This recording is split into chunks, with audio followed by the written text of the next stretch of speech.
Hello, everyone, and thank you for joining today's webinar. As some of you know, my name is Scott Marcello, and I have the joy and privilege of serving as president of African Mission Healthcare.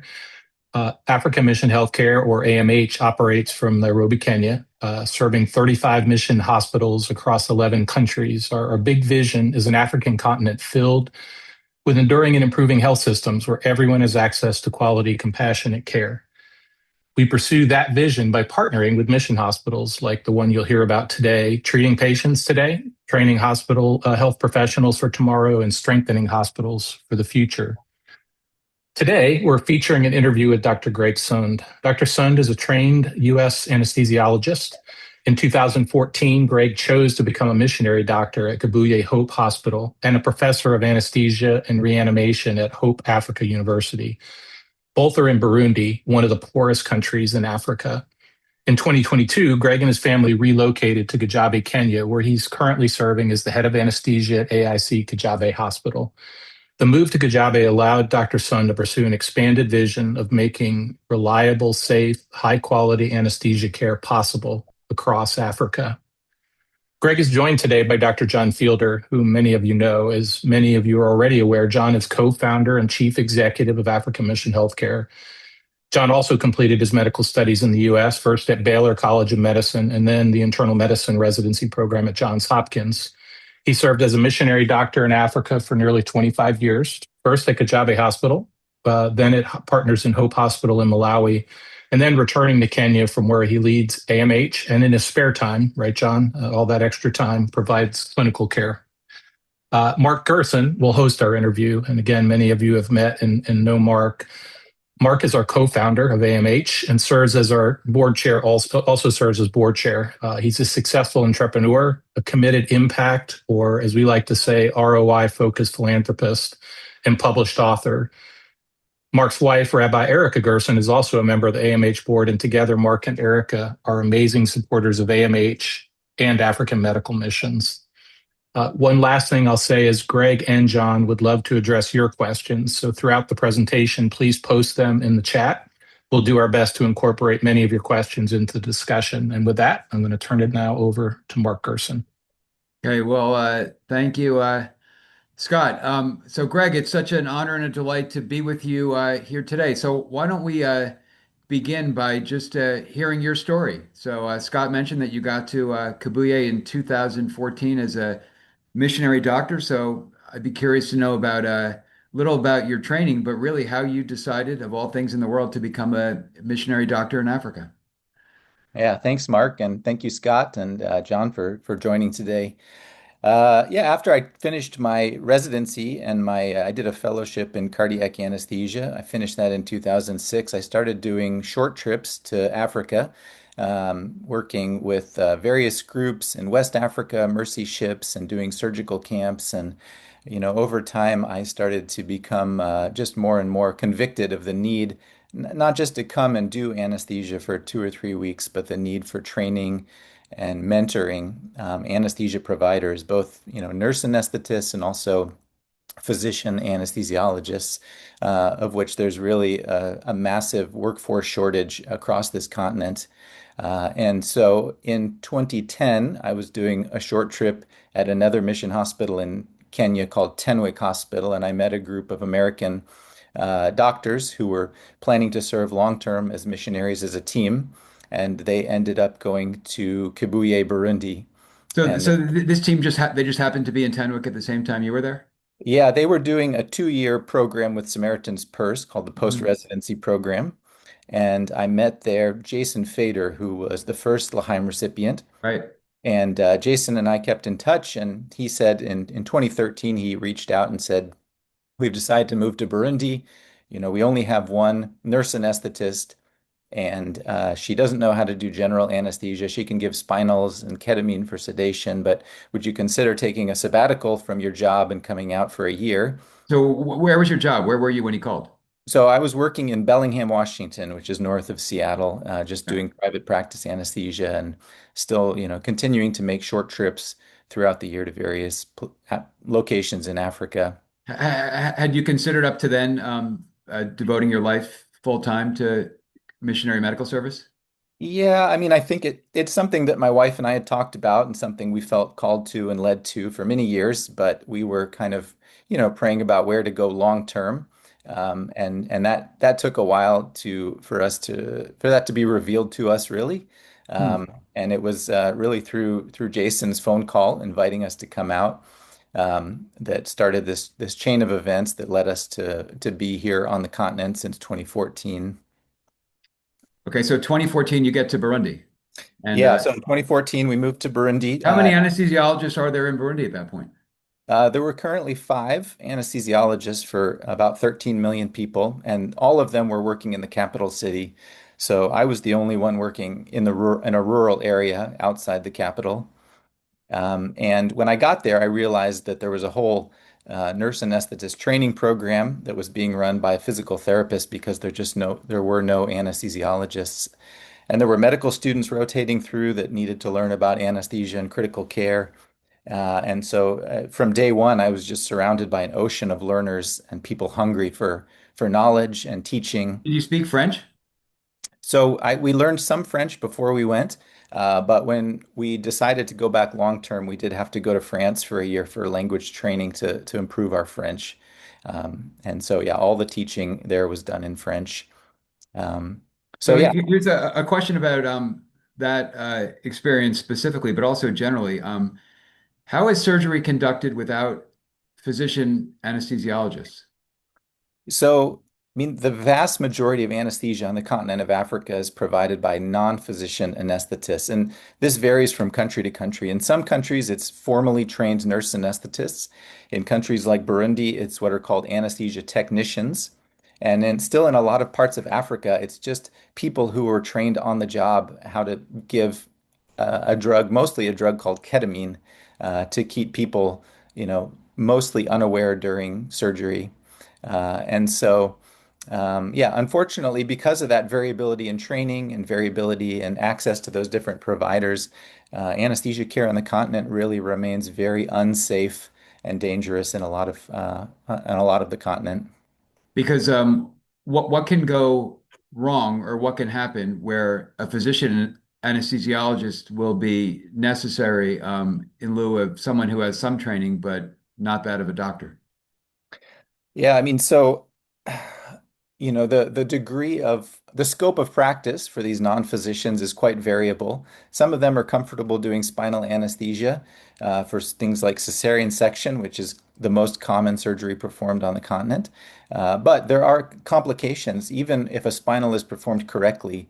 But There what's a are spinal?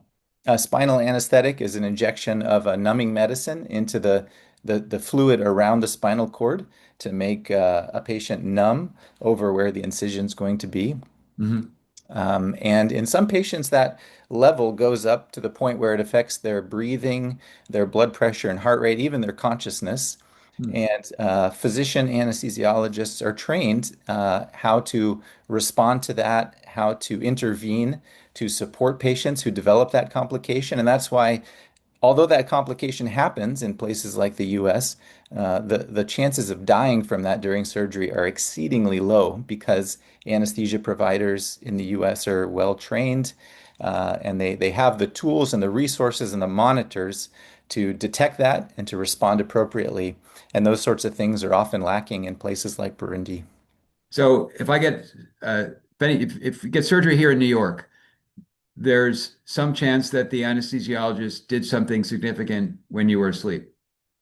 Yeah, I mean, I think that's a good way of putting it. I think that anesthesia is assumed to be very safe by patients in the US and even I think by surgeons. I think most people really take anesthesia for granted Yeah. because we have made it incredibly safe in places like the US and other high-income countries. But unfortunately, it still remains very dangerous in a lot of parts of the world, including in Sub-Saharan Africa. Hmm. And the dangers are death. What else can happen if there's not a trained anesthesiologist on the surgical site? Yeah, so we know now from recent studies that the highest risk patients are women coming for cesarean section. The risk of them dying is 50 times higher than it is in high income countries. The number one cause of that is bleeding. but the number two cause is actually anesthetic complications. Hmm. The second highest risk group is children. So pediatrics and pediatric anesthesia is a whole subspecialty of anesthesia. In Hmm. most parts of the US now, it's practiced by people who haven't just done an anesthesiology residency, but they've gone on to do subspecialty training in pediatric anesthesia. And they're most likely to die from airway complications. Either their airway gets obstructed, they're unable to put a breathing tube into their trachea, or they end up having some sort of post-operative airway swelling that the anesthesia providers don't know how to manage well, how to monitor well, and how to intervene when things go south. So Hmm. those are the two highest risk populations. But anybody coming for surgery in Sub-Saharan Africa, it is a risk because there's countless complications that can happen, and so it really requires a lot of training, advanced training, a lot of monitoring, a lot of vigilance, really. Hmm. So let's Greg, talk about how you're using the L'Chaim Prize proceeds in order to mitigate that risk throughout Africa. Yeah, so we are starting on a 3-year journey, investing primarily in three things at three rural mission hospitals in Africa, one in Burundi, one in Uganda, and one in Malawi. And so we're using this money to, first of all, invest in long-term human capacity building through education. So we're bringing nurses from these hospitals to Kijabe for training in our nurse anesthesia training program, and we're bringing physicians to our hospital to train them to become physician anesthesiologists. In addition to that, we're doing short-term simulation trainings at each of the sites, especially focusing on pediatric and maternal crises. And then finally, we're doing a monthly continuing medical education seminar with anesthetists from all three of these sites, where we meet monthly over Zoom. We discuss a topic together, and then we try and reinforce that with a daily quiz question that's pushed to them through WhatsApp. And so just trying to really reinforce what they're learning in these Zoom sessions and stimulate some discussion about these sorts of cases. Okay, and The other I just want to encourage everyone, any questions anyone has, just put them in the chat and I will I will ask them. So let's talk about the different uses for the prize. I know there's a component for equipment, there's a component for training, and how many people do you expect to train? How many patients do you expect them ultimately to serve? What kinds of equipment are you buying? What's the equipment used for? That kind of thing. Okay, yeah. So the total number of anesthetists. There are no physician anesthesiologists at any of these three sites. So currently, we're training nurse anesthetists, and there's about 22 of them in total amongst the three sites. And cumulatively, these anesthetists take care of around 6 to 7,000 patients per year. Hmm. Over the course of 3 years, that'll be around 18 to 21,000 patients who will be cared for by this group. But as I said, part of this is we are investing in physician anesthesiologist training. So, for example, we have an excellent young physician from Kibuye, Burundi, where I used to work, named Jean de Dieu, who is now currently at Kijabe, where I work in Kenya, and we're training him over 4 years to become a physician anesthesiologist. So he'll go back to Kibuye at the end of his training, and he'll really be somebody who can continue to invest in mentoring, in supporting the nurse anesthetists there, and creating systems that make anesthesia safer for those patients. Um, and so that's yeah, the education is the first arm, and then you mentioned we do have money set aside for investing in equipment, and so we've done a facility assessment at each of the sites and identified what the most urgent equipment needs are, whether that's monitoring or new anesthesia machines. And then the third arm of this is really looking at the data coming out of these hospitals. So we've hired a full-time quality assurance person at each site to collect data on every surgical patient that comes through the doors. And this is going to be one of the most robust data sets that has come out of Sub-Saharan Africa. We just started about a year ago collecting this data. And as of this morning, we have data on almost 6,500 patients. And there, with each data point with each patient, there's about over 70 data points collected. So we actually already have over Each patient? yeah, 70 over. How is there so much data on each patient? So we have certain things like preoperative variables, intraoperative variables, and then postoperative variables. So we're collecting things about the patients, their age, their comorbidities, where they came from, how they came to the hospital. We're even asking them, did you come by ambulance? Did you come by taxi? Did you come on foot in But why Kibuye? do you care? Well, because we suspect that plays into delays in access to emergency surgery. Hmm. So we know that when patients need surgery and that surgery is delayed, whether that's for transportation issues or financial issues, those delays significantly worsen that patient's chance of survival or having a good outcome. Oh, I see. So the data is not just used for the effectiveness of the anesthesia. It's a more comprehensive view of the patient journey. Yeah, we're trying to look at the whole perioperative picture and we're trying to figure out, what patients are at highest risk, what are the risk factors for women coming for C-section to die after or during their C-section, what are the risk factors for children, how much are these patients bleeding and how often do they need blood transfusions? And Hmm. also looking at postoperatively because recent studies have suggested that the majority of patients who die don't die during surgery. Actually, 95% of them die after surgery because they're not being monitored, Immediately after? usually within the first 24 hours. Okay. And that's because there's a lot of complications that happen after surgery. And so the anesthetists and the anesthesia providers are heavily involved and implicated in the postoperative care of these patients also. How's that? I always just assume that anesthesia is for during the surgery, but once surgery is over, the anesthesiologist's job is over. That's not right? No, so most patients after surgery go to a recovery room. And unfortunately, a lot of hospitals in Africa don't even have a recovery room. Hmm. And during this period, there's still residual anesthetic effects that Hmm. can diminish your ability to breathe, can affect your airway, can collapse your airway, can affect your blood Hmm. pressure.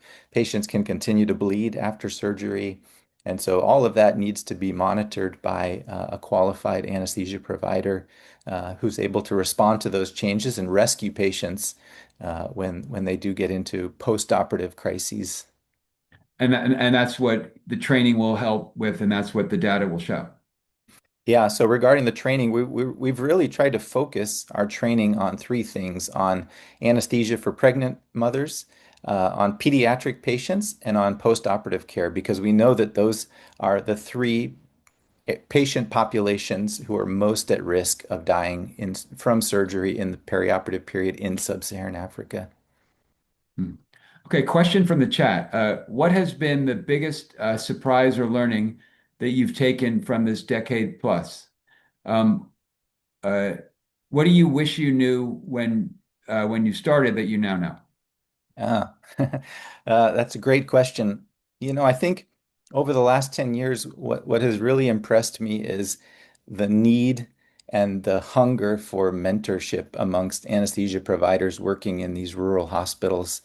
I think so many of them just have no support and they have no one to consult with when they have a complicated patient or when they encounter a complication. And so that's a mystery that I haven't unlocked yet, but we're trying through this project and through this kind of creation of a community of practice at these three sites to create mentorship. And obviously, that's what we're hoping providing physician anesthesiologists at each of these sites will do is to provide a pathway for mentorship and support for these anesthesia providers who often feel very isolated, feel very alone, feel sometimes abandoned. And so, yeah, I think mentorship has really been something that's been weighing heavily on me increasingly over the last 10 years. Hmm. Okay, I want to ask John a question. So, John, can we talk about, and this is from your perspective as the leader of AMH, talk about the need for surgery in the broader context across Africa, and uh, and the role of the prize in that, the role of anesthesia in that, and with specific references to AMH, NUBA, and any other sites that you think are illustrative. Well, thanks, Mark, and thanks, Greg. As Greg well knows, I mean, across Africa, probably about 5% of the surgeries that should be done are being done. And there's multiple reasons for that. Um, It's for any kind of but condition? for any kind, yeah. I mean, you can basically say for a given population, you should do X number of surgeries. Well, that what's actually being done is 5% of that. And so that would be everything from, fairly benign conditions like lipomas and things like that, all the way up to, I mean, C-sections and, even bigger surgeries than that. Sometimes it's the lack of a surgeon. It varies because what you need is a system. And so you might have a surgeon, but and Greg knows this very well. And yeah, in a lot of our places, what's missing is the anesthetist or the anesthesiologist. And that's often the block. So So you have the OR, you have the surgeon, you have the equipment, but you have no anesthesiologist, and therefore there can be no surgery. that's right. Or there can be no safe surgery. And, so you can make all those other investments, or a hospital can have great theater lights and, backup power and all that. But, if you're missing a key member of the team, the system is, a chain is only as strong as its weakest Yeah. link. And in partnership with Kijabe, starting before Greg came to Kijabe with his predecessor, Mark Newton, who really launched a lot of education, anesthesia education programs in Eastern and Northeastern Africa. And we trained a number of anesthetists from South Sudan and continue to do so. We probably trained from South Sudan and Sudan at least 25, but the requests just keep coming. Like like From where? the part from the same places. I mean, that they just can Everywhere. never really get enough anesthetists. And so it's just really a need. I mean, for example, just to take South Sudan for a second, there's no question that the block to surgery there is more the lack of anesthetists than the lack of surgeons. So this is something that people and quite frankly myself as well, when I first came to Africa, didn't even really think about. In the Nuba Mountains, and I think many of our attendees to this webinar will know about the work of Dr. Tom Katina and the team in the Nuba Mountains of Sudan. And there we've trained several anesthetists at Kijabe. So they've sent nurses to Kijabe, and Greg and the team trained them, and Tom's very happy with them. And one of them oversees, provides support to the new high dependency unit, which is kind of a step below an ICU. And Tom wanted that because of exactly what Greg was talking about, that they had had a number of poor outcomes in children post-operatively, Huh. just a lack of monitoring. And so now with training, with a better space, with a little bit more monitoring equipment, and Tom said it's, that unit is the best step up in care that they have seen in years at the hospital, and they put all of the post-operative children there. And Greg has been to Nuba, and he came with a team from Kijabe, including someone who was an anesthetist for me personally, Mary Mungai, who's one of my personal heroes.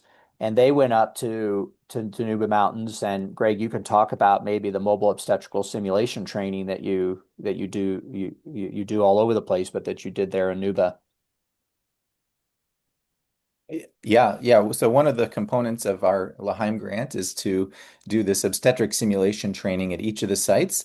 And this is a 2-day workshop where we put local participants in simulated scenarios of obstetric crises like hemorrhage, like the high spinal, total spinal that I was talking about earlier, other complications like that. And we teach them through simulation how to respond, and then we debrief afterwards and talk about what went well, what could they do in the future to improve the how to care and how to respond to those crises. And so we have this simulation team at Kajabi that's traveled all over Africa and has done this training for over 1,000 participants, and including at most of the African Mission Healthcare sites, including. How do you do training on a on if on a non-real patient? Are we talking about real patients? No, so there's two options. You can use a mannequin, is one option, Okay. and we do that often we bring mannequins with us, but you can also do that through actors. So you can dress Ah, somebody up as a pregnant woman. So I've actually played the pregnant woman many times with eclampsia, and And then, as they respond to me starting to have a seizure, and we see Hmm. what did they do? What did they prioritize? Did they call for help early? How did they communicate? All these skills that are, some of them are not necessarily technical skills, they're just communication skills that need to be addressed and improved and worked on over time. And so we found that to be an incredibly effective tool for training not just anesthesia providers, but even midwives and pediatricians and obstetricians how to respond to these really common crises that happen every day in operating rooms in Africa. Hmm. We have not a question, but a very nice comment in the chat. As a daughter of a medical missionary in Sudan, Ethiopia, and Haiti, I really appreciate all you do, and I really enjoyed working with and being cared for by Dr. Sun. Thank you. Okay, next question. I have encountered this from the chat. I have encountered in more than one country that there are trained anesthetists without jobs, Mm, even while hospitals have inadequate staffing. Have yeah. you had any experience with advocating for the hiring of trained anesthetists rather than relying on referral or untrained anesthesia personnel? And this is a question for, of course, Greg and John. Yeah, I'm sure John could better answer this question. This is a problem, and earlier John mentioned the need for, not just trained providers, but also for systems. There's a lot of broken systems at these hospitals that need to be addressed, and unfortunately, some of those are financial system issues that these hospitals many times are working on very shoestring budgets, and they just can't afford to pay the salary of a qualified anesthesia provider. And so that's a real struggle for some of these sites. And that's one of the things that African Mission Healthcare has tried to step in and help these hospitals figure out how to, how to generate the funds needed to pay the salary for a qualified anesthetist. But it's a challenge. It remains a problem in many parts of Africa. I don't know if John wants to add anything to that. Well, it can be a challenge beyond anesthetists. The human need is overwhelming, but the just speaking almost as an economist, the economic demand, I mean, the ability of patients to pay. Most countries don't have any kind of national health insurance, and patients don't have insurance. So if you don't have, the payment systems in place, AMH has a program called SAFE, Surgical Access for Everyone, where we cost and then sponsor individual surgeries following that patient through the the sequence of care. And that's all kinds of different surgeries, orthopedic surgeries and plastic surgeries and general surgeries and everything. And so that helps to provide some revenue to the hospital while obviously getting care for the patient, and therefore all the healthcare workers needed to care for that patient actually get paid. It does depend on the country, though. For example, I mean, a place like South Sudan, there's so few anesthetists that we find, again, that's why we keep getting so many requests, because some of these hospitals we train people and they go and work there for a while, but then maybe they get a better job offer, or for family reasons or whatever, they move to another hospital. And there's not just a market where you can go out and get another anesthetist. So it does depend geographically, but we definitely find that the demand to continue training is significant. Okay, let's talk about John, some of the well, John or Greg, some of the headline numbers that John and I have been talking about. So, two physician anesthesiologists, total anesthesia and pain care for 45,000 people, two nurse anesthetist trainees, total of 9,000 women undergoing C-sections. Let's talk about this kind of measured impact that you're achieving with the L'Chaim funds and will continue to be achieving. Greg, do you want to answer that, or would you like me to take that? You can go ahead, John. Well,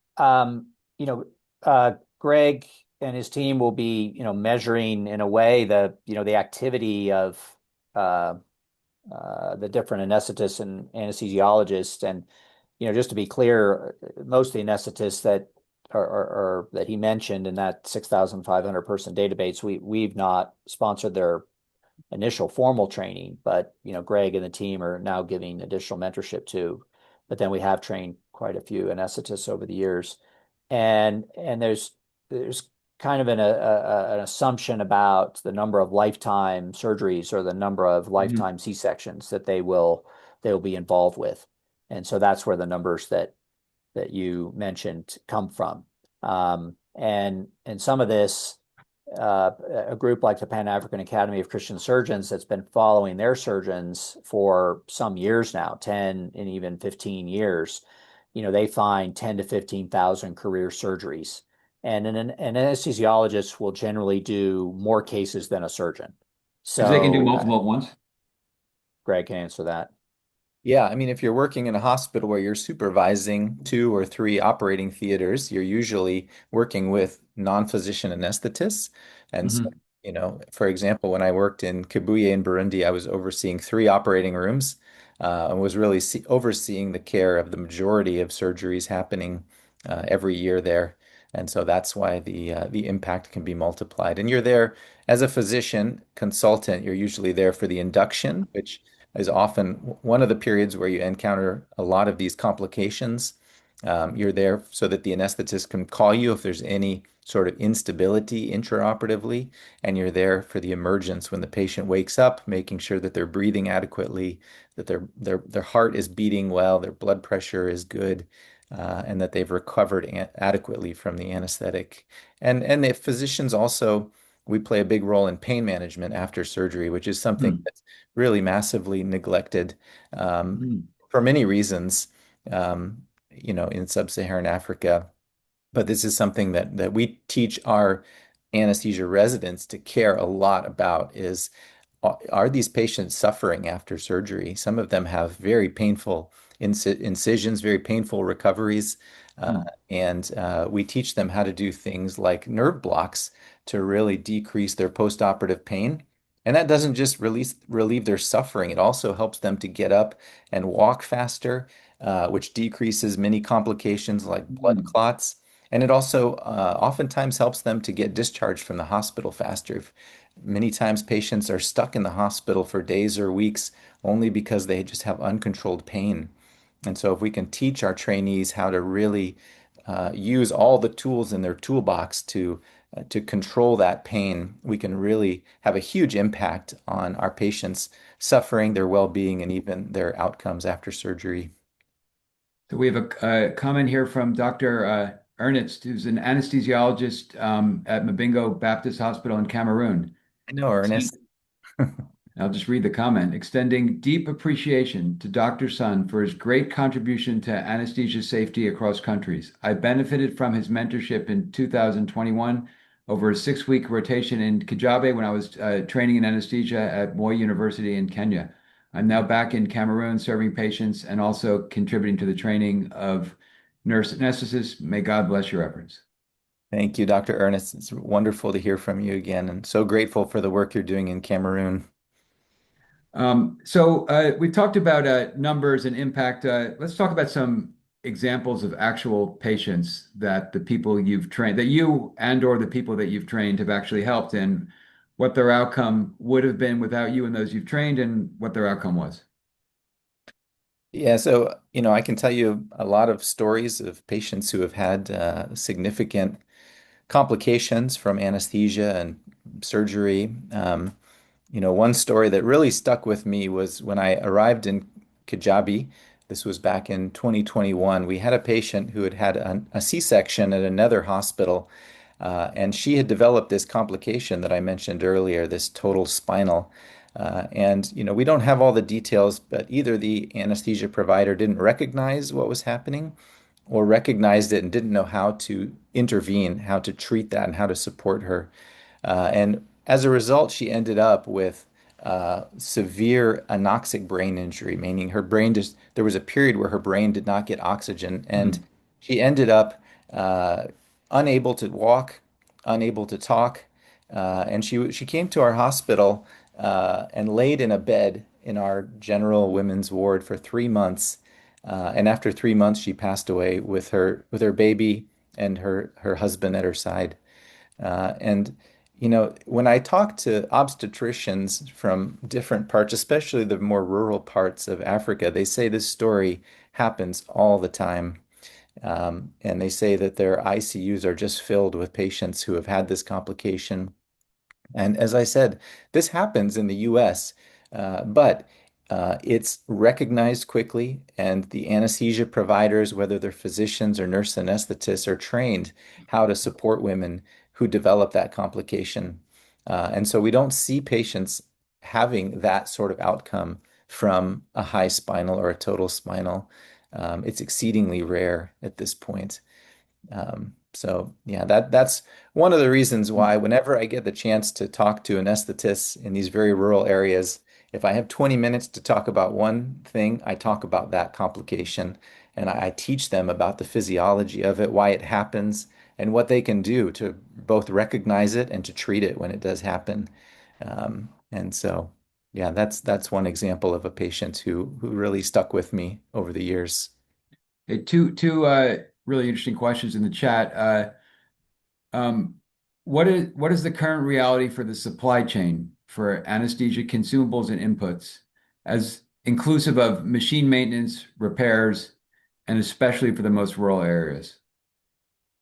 Yeah, unfortunately, that's another massive challenge for the. It's an obstacle for these anesthesia providers. They can go with the best training in the world, and they can still face shortages of medications, of equipment. Sometimes things as basic as syringes, but also monitors and anesthesia machines. Those things require maintenance. They require biomedical technicians who know how to fix them when they break. And unfortunately, those biomedical technicians are rarely present in these hospitals. We published an article a few years ago in the Lancet Global Health called "Machines Matter Too," all about the need to Hmm. not just train anesthesia providers and surgeons, but also the need to train biomedical support people who can really work with all of these broken equipment. We say that there's a lot of equipment graveyards, and most of these hospitals I visited have a room that's just full of equipment that was often donated that worked for a year or two and then broke down, and But it nobody could be fixed. it could be fixed, but they don't have Wow. people to fix it. And sometimes there's parts that need to be replaced. And so access to those parts are a big, in terms of the consumables, it's really, country specific. There's some countries that have pretty robust, procurement processes and hospitals that have robust procurement processes. And there's others that are just unfortunately very limited in what can be brought into the country and even what hospitals can afford to purchase and at those sites. So it's quite variable, but overall, I would say, yeah, it's still a huge obstacle. Hmm. Okay, another question from the chat. I am a nurse anesthetist trained in Kijabe under the generosity of AMH sponsored program from Northern Kenya. As you said, most of the anesthetists are non-physician, and I do conduct pediatric surgery. How safe is it for children under 5 in remote areas? And are there any plans to improve our capacity regarding safe anesthesia? Yeah, thanks for that question. I mean, unfortunately, the data shows that, as I mentioned earlier, being a child and having surgery and anesthesia in a lot of these very rural areas is unfortunately quite dangerous. And it's not just, related to the training of the anesthetist. Often it's related to having the proper monitoring equipment. Things like capnography machines which detect carbon dioxide and breathing during general anesthesia. And so, it's our hope that through African Mission Healthcare, we'll be able to continue to invest in nurse anesthetist training. And we've trained a number of nurse anesthetists from northern and northeastern Kenya, which is a very underserved area, from Somaliland, from Sudan and South Sudan. And one of the things that I really try to emphasize to all of our learners, whether they're nurse anesthetists or physicians, is when you graduate, I don't want you to just go and give anesthesia. I want you to go and be a teacher. I want you to Hmm. teach others because that's how this problem is going to be solved. That's how, this the this problem is going to be tackled is through every person we teach going out and teaching somebody else. Yeah, I was gonna say that, the data we talked about before, the 45,000 patients, that doesn't even account for the training that those anesthesiologists will do to the people a generation younger than them who will be able to perform anesthesia long and then train other people. It goes on and on forever. Yeah, I mean, if you look at that multiplication curve, if every person we train goes out and trains one or two people a year, that curve becomes logarithmic and it Yeah, increases just exponentially much more quickly than if you just each person goes out and does anesthesia and we replace that person with a new person every year. And so when we recruit for our physician anesthesiologist program, this is one of the things we talk to them a lot about during the interview process is, how do you feel about teaching? Do you want to be a teacher? Because we're bringing you here not just to teach you to be an anesthesiologist, we want to teach you to be a teacher. And if you go to DRC or South Sudan and you train and teach others every year, that's how this problem is going to be addressed. right. John, speak about Northern Kenya, which was the that was just referred to by that comment I read from the chat. So, yes, as Greg said, we've been involved with training health workers from northeastern Kenya, and that's included nurse anesthetists as well as physician assistants trained in emergency medicine and critical care. And the reports that we've gotten back, and maybe the person who asked the question is one of these graduates, is that there were some in the Kenyan system. There's kind of levels of hospitals, levels 3, 4, 5. There's county and sub-county hospitals, and some of those sort of medium or smaller hospitals did not have anesthetists. So every C-section had to be referred long distance to another hospital. And now that we have these graduates up there, then the number of those referrals has gone down. And So the then woman needs a C-section. She gets to the hospital and they have to send her to another hospital. that's right. So you would often have maybe a junior doctor called a medical officer who is trained. That's a doctor who's done internship after medical school, but usually no residency. And they're the ones who are kind of the backbone of the system in a lot of those hospitals. And they can do a C-section. They're trained to do a C-section, but if you don't have Hmm. an anesthetist on hand, then you can't do that. You can't staff an emergency, I mean, an operating room. So they often would have to refer that woman, and a lot of those cases are very urgent and emergent. And in another case, we know that they were able to expand. They already did have some anesthetists and operating rooms that are functional, but they were able to expand the number of surgeries they were capable of doing because they just had, more skilled anesthetists to allow the hospital and the surgeons to do more procedures. So, I mean, there just really is a direct connection between this program and training and patients in underserved areas getting care. Yeah, I can give another example, kind of a Yeah. dramatic example. One of the hospitals we partner with is in Somaliland, up in the Horn of Africa. And in 2013, there were no formally trained anesthesia providers, physician or nurses, in the entire country. And so Kijabe actually supported the starting of a nurse anesthetist training program. We sent one of our excellently trained nurse anesthetists, Hosea Chariot, and him with the partnership of Mary Mungai and Mark Newton, who John mentioned earlier, launched a formal nurse anesthetist training program there. And everybody that was trained in that initial cohort went on to train others. And as of today, there's been over 170 trained anesthetists now in each of the 6 provinces in the really remote, All from that one doctor? all from that one program that started through Hmm. the support of Kajabi in 2014. And that's an example of that multiplication that can happen Yeah. when you teach people to be anesthetists, but also to be teachers of anesthetists. Hmm. So, Greg, when you talk with the trainees about the need for them to be teachers and trainers themselves, what's the typical response? Is it enthusiasm or is it, I just want to be a provider? Well, I mean, in terms of our physician anesthesia residents, that's part of our screening process. We don't really accept people who don't seem to have an authentic interest in teaching. So we haven't really encountered any resistance to that. And in fact, I think over time they get really excited and Yeah. enthusiastic about being teachers and about the impact that that can have on others, especially when they see somebody, the first time they see somebody who they taught do something to save the life of a patient during surgery. It's got to be so gratifying. You can't even imagine, right? I mean, That's earth-shattering for them. yeah. And so I think that really motivates them to continue on that path. So, Greg, what's your biggest need? If you could have one thing, what would it be? Well, ideally, we believe that what we're doing at these three sites is going to have an impact, and we would love to multiply that impact beyond these three sites. But obviously, that takes funding, that takes money.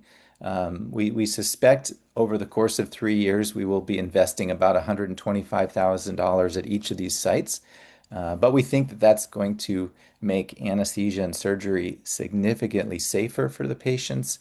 And we think it's also going to increase Incredible. You can do it for 125,000. Is that, did you say a year or over 3 years?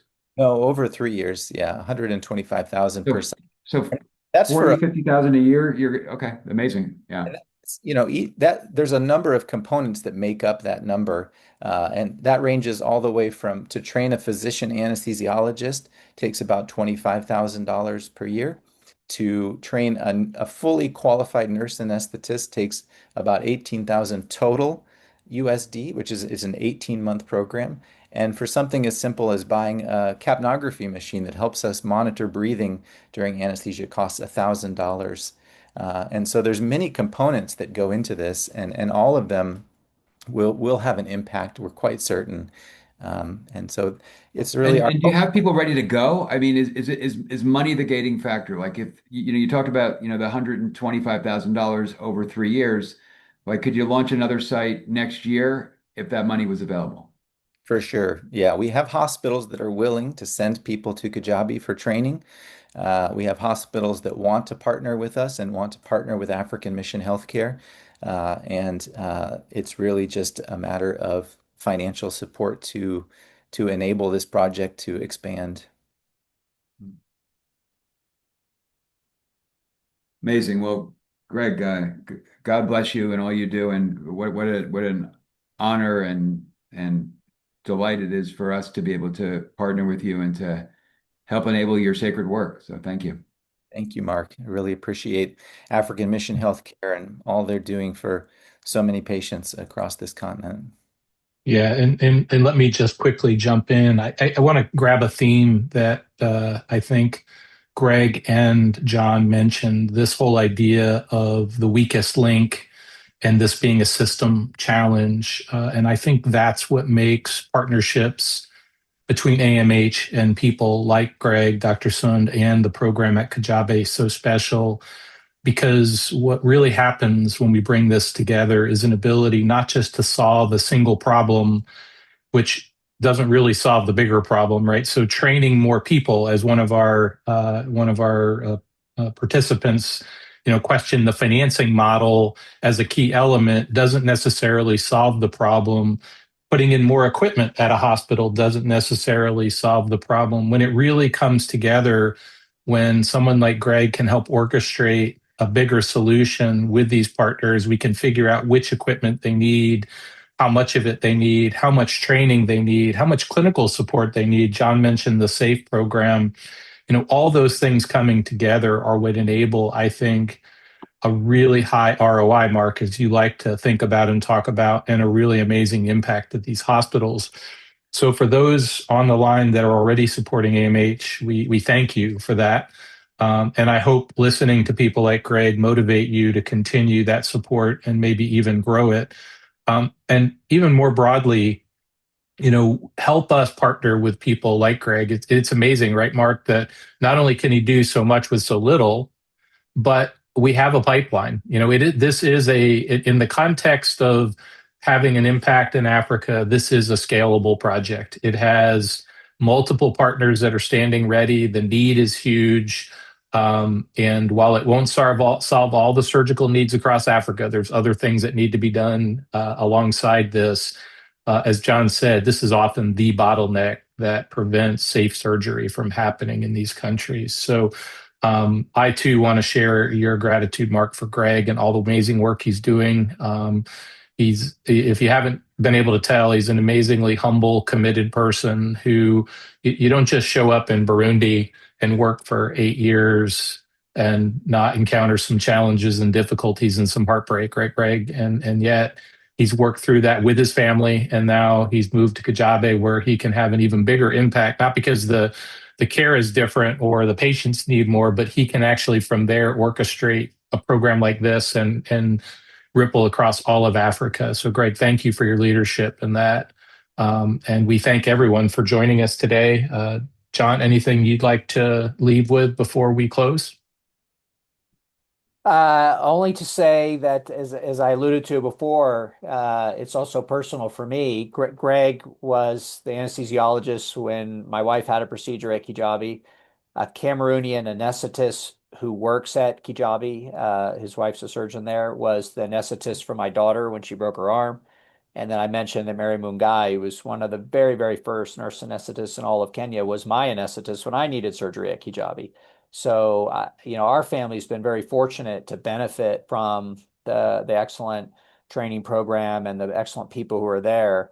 But it also motivates me to, because I know that so many people don't have access to that in this setting, and we just want to address that problem. Thank you, John. So if you're asking what can you do next, there's some links in the chat. You can scan the QR code that was just put up on the screen. All of those will take you to places where you can either provide support, you can follow the newsletter, you can gain more information about the work that's going on at AMH and with regard to Dr. Sun. So we encourage all of that. Please follow us, please get involved. And of course, your financial support makes a huge difference, and we're grateful for that. If you also have questions or would like to share additional information, you can go to our email at info@africanmissionhealthcare.org, and we will receive that information and be happy to respond. So, Mark, thank you for hosting this. John, as always, thank you for participating. And Dr. Sund, thank you for taking time out of your busy schedule and participating with us today. We're so grateful for all the work you do and for joining us today. And with that, we'll close today's webinar. Thank you, everyone. Thanks so Thank you, much. everyone. Bye.